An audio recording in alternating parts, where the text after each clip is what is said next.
Today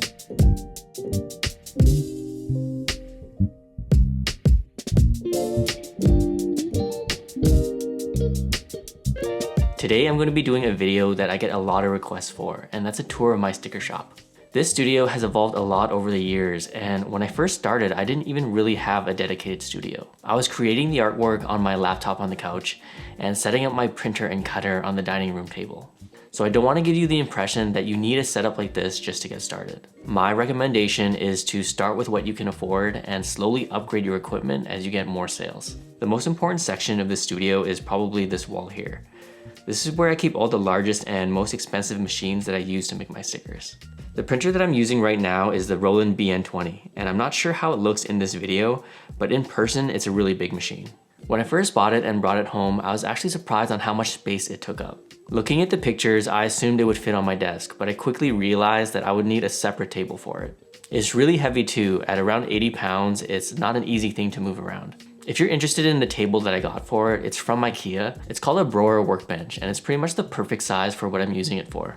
An extra bonus is that it comes with some shelves that I'm using to store some packing materials like poly bags and envelopes. I also use it to store my Guillotine paper cutter, which I use sometimes. The highlight of the BN20 has to be its print quality. The text and graphics are super sharp even when making really small stickers like I am, and the colors are really vibrant. When I first started printing with it, I felt like I finally had a legitimate business. There's something really special about seeing designs that you created digitally printed with such high quality inks. It makes it feel like you've made it. But with all that being said, if I was buying a machine today or recommending one to beginners, I'm not sure the BN20 would be the one that I would pick. After using it for a while and becoming more familiar with it, there are a couple of downsides that I think are important to share. The first one is that it prints really slow. If you're just starting out, this might not be a big issue. But if your business relies on making a large quantity of stickers, like for wholesale for other businesses, the BN20 is going to struggle to keep up. People have asked why I don't use the BN20 to cut my stickers, because it actually does have the ability to both print and cut. And the reason that I don't is because printing is actually the bottleneck of my setup here. Printing is the slowest part of my production, and to keep things as efficient as possible, I want my printer to be printing all the time.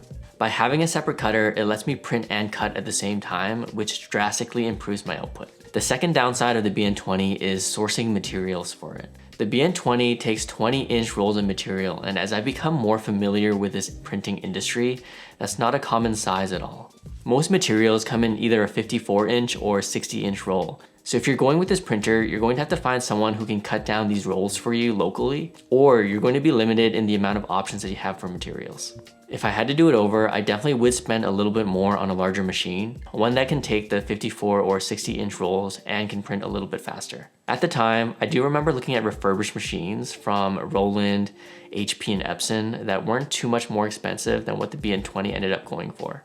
Obviously, these machines wouldn't fit in the setup that I have now, but in hindsight, it would have been fine, since I'm actually planning on moving all of this stuff into the basement anyways. Next to my printer is my cutter, and it's a machine that I'm actually really happy with. It's a Graphtec CE7000, and the accuracy and speed that it can cut is pretty crazy. One of the features that I love most is the barcode scanning system. This lets you queue up multiple jobs at a time without having to go back and forth between the computer. And it can do something called perf cutting. This just means that you can program the blade to go up and down while following a cut path. This leaves little tabs on the material so that you can just pop out the stickers afterwards. Before I got this, I was using a Silhouette Cameo, which is more of a hobbyist machine. And one of the most annoying things was dealing with that sticky mat. Perf cutting eliminates the need for all of that, and it saves you time because you're cutting out that step entirely. But yeah, I don't have any complaints about this machine at all, and if I do end up upgrading my printer, I'll probably keep the same cutter because I can't imagine needing anything more. The CE7000 does come in multiple sizes, so you can just choose whatever size you need for the width of material that you're cutting. On the other side of my studio is where my desk area is, and it's where I do all of my design work as well as pack orders for shipping. But before we get into that, I want to take some time and thank today's sponsor, Skillshare. It could be from all the cartoons that I watched growing up, but ever since I was a kid, I had an interest in animation. It always seemed like a daunting thing to learn, but after I saw that Skillshare had some classes on it, I decided to finally take the first step and go for it. I started taking this class called Getting Started with Procreate Dreams by Lisa Bardot, and it's been really great so far. Whenever I'm learning a new skill, I always find it helpful to take a structured class from beginning to end, versus watching a bunch of videos from different sources that may or may not be connected. If you haven't heard of Skillshare before, they have thousands of classes taught by industry experts on pretty much everything. From animation to illustration to graphic design to business to productivity, and even some new categories like AI and innovation. If you're a friend of the channel, you'll know that I'm always recommending starting a business based on a skill that you already have. And one of the most common questions that I get is what to do if you don't have any skills. And my answer to that is to learn one. Pick a skill that you have interest in and follow your curiosity. I know it can be daunting at first, and maybe you don't think that you can do it. But something that I've seen time and time again is that people are more capable than they think they are. You just have to take the first step. The best thing too is that you can check out all of these thousands of classes on Skillshare for free because they're kindly offering a 1-month free trial to the first 500 people who click my link in the description below. So if you're interested, check out the link down in the description, and thanks so much to Skillshare for sponsoring this video. To the side of my desk, I have a small box that holds extra rolls for the printer, and next to that, I have an IKEA shelf that holds packing and shipping materials. I try to keep everything organized in containers and grouped by category, so I don't have to spend time looking for specific things. Everything has its place. In this area, I have inserts and freebies that I include with all my orders, and this is where I also keep my thank you cards. While it's not necessary, I feel like it's always nice to include a card. I feel like it can help people remember your brand and your shop if they're ever going to order more in the future. Next to that, I have my Dymo and label printers. I have two because they print in different sizes. I'll use the small one to print address labels for envelopes and the bigger one to print shipping labels. By the way, if you're interested in the specific model that I'm using or any of the products that you see in this video, I'm going to have a big list of products down in the description below, so check it out. Finishing off this area on the upper shelves, I have some books and knickknacks that I've collected over the years. I feel like adding this stuff makes the studio feel a little less serious and a bit more fun, and looking at these things from time to time just makes me happy, so why not? Moving on to the main desk area, the desk that I'm using is also from IKEA. If you haven't noticed yet, I'm actually a fan of IKEA stuff. I know there's a lot of people out there that don't really like IKEA because they think it's cheap and maybe they think it's boring. But I appreciate how everything is relatively easy to get, and I really do like their warranty and customer service. I have been playing around with the idea of getting a standing desk, but I just don't know if it's worth it. I don't know if I would actually like standing while working or if I just like the idea of it, if you know what I mean.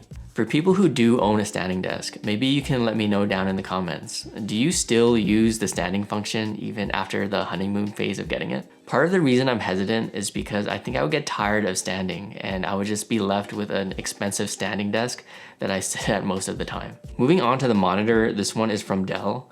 It's a 4K USB-C model, which I like because I can connect to my MacBook with one cable.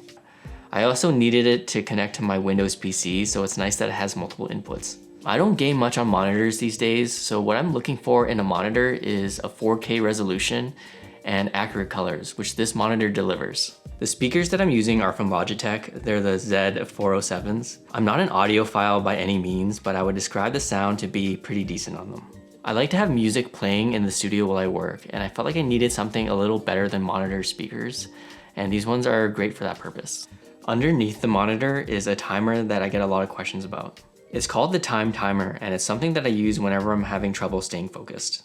It's a silent timer, and the main benefit is that you can visually see how much time is left just by looking at it. Whenever I'm struggling with procrastination, I set the timer to something like 45 minutes, and I don't stop working until the timer hits 0.